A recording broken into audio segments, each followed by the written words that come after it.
Chicken juicy pepper masala ரொம்ப டேஸ்ட்டாக இருக்கும்.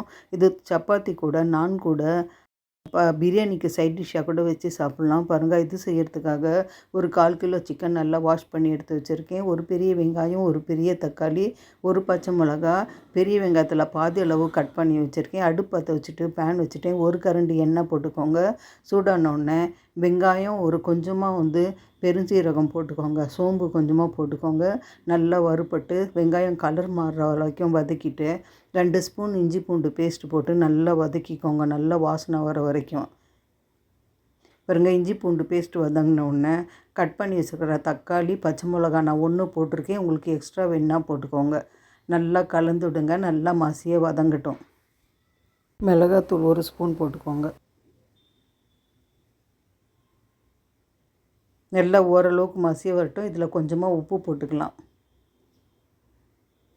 நான் கொஞ்சமாக உப்பு போடுறேன். தேவையான அளவு கடைசியாக செக் பண்ணி போட்டுக்கலாம். பாருங்க, நல்லா ஜூஸியாக வதங்கிடுச்சு.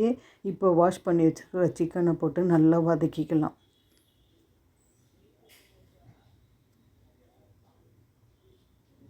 நல்லா கலந்து விட்டு நல்லா வதக்கிக்கோங்க. மசாலா எல்லாமே மிக்ஸ் ஆகிற மாதிரி. நேரம் வெந்துட்டு இருக்கட்டும். அது வரைக்கும் நம்ம அரைக்க வேண்டிய மசாலாவாக அரைச்சிக்கலாம். ஒரு சின்ன மிக்ஸி ஜாரில் 2 ஸ்பூன் மிளகு போட்டுக்கலாம். மிளகு காரம் உங்களுக்கு அதிகமாக வேணுன்னா 4 ஸ்பூன் கூட நீங்கள் போட்டுக்கலாம். பாருங்கள், இதில் பாதி வெங்காயம் கட் பண்ணி எடுத்து வச்சுருந்தோம் இல்லையா, அதை போட்டுக்கலாம். கொஞ்சமாக சோம்பு, பாருங்கள் 1/2 ஸ்பூன் சோம்பு, அப்புறம் கொத்தமல்லி கொஞ்சம் நிறையா நல்லா வாஷ் பண்ணி போட்டுக்கோங்க. கைப்பிடி அளவுக்கு போட்டிங்கனாலும் சரி. எங்கிட்ட இவ்வளோ தான் இருக்குது, நான் போடுறேன். கொஞ்சம் அதிகமாக போட்டால் டேஸ்ட்டு நல்லாயிருக்கும். பாருங்கள், இது எல்லாமே நெய்ஸாக அரைச்சிட்டு வந்தாச்சு. இப்போ நம்ம சிக்கன் வச்சுருக்கோம் இல்லையா, அதை கொஞ்சம் ஓப்பன் பண்ணி பார்க்கலாம். பாருங்கள், நல்லா வெந்துட்டுருக்கு. இப்போ நம்ம அரைச்சோம் இல்லையா, அந்த மசாலா போட்டு மிக்ஸ் பண்ணிக்கலாம்.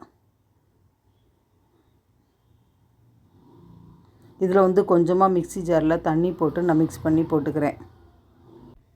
பாருங்கள், நல்லா கலந்து விட்டுக்கோங்க. தேவையான அளவு சிக்கன் வேகிறதுக்கு தேவையான அளவு தண்ணி மிக்ஸ் பண்ணிக்கோங்க. பாருங்கள், கொஞ்சம் ஒரு 10 நிமிஷம் அப்படியே மூடி போட்டு வேக வச்சேன். அதிக ஃப்ளேம் தான் நான் வச்சேன். பாருங்கள், நல்லா ட்ரை ஆகிடுச்சு. இப்போ இதுக்கு கடைசியாக கரம் மசாலா 1 ஸ்பூன் அளவுக்கு நல்லா மிக்ஸ் பண்ணிக்கலாம். சிம்பிளான மசாலா தான். ரொம்ப டேஸ்ட்டு நல்லாயிருக்கும். இறக்கிறதுக்கு முன்னாடி கொத்தமல்லி கொஞ்சம் பொடியாக கையிலே பிச்சு போட்டுக்கிறேன். அவ்வளோதான். அடுப்பு ஆஃப் பண்ணிட்டேன். பாருங்கள், சூப்பரான ஜூஸியான பெப்பர் சிக்கன் ரொம்ப நல்லாயிருக்கும். சப்பாத்திக்கு, நான்க்கு, இடியாப்பத்துக்கு கூட நல்லாயிருக்கும். பிரியாணிக்கு சைட் டிஷ்ஷாக வச்சு கூட சாப்பிட்லாம். இந்த மாதிரி நீங்களும் செய்யுங்க. ரொம்ப டேஸ்ட்டாக இருக்கும்.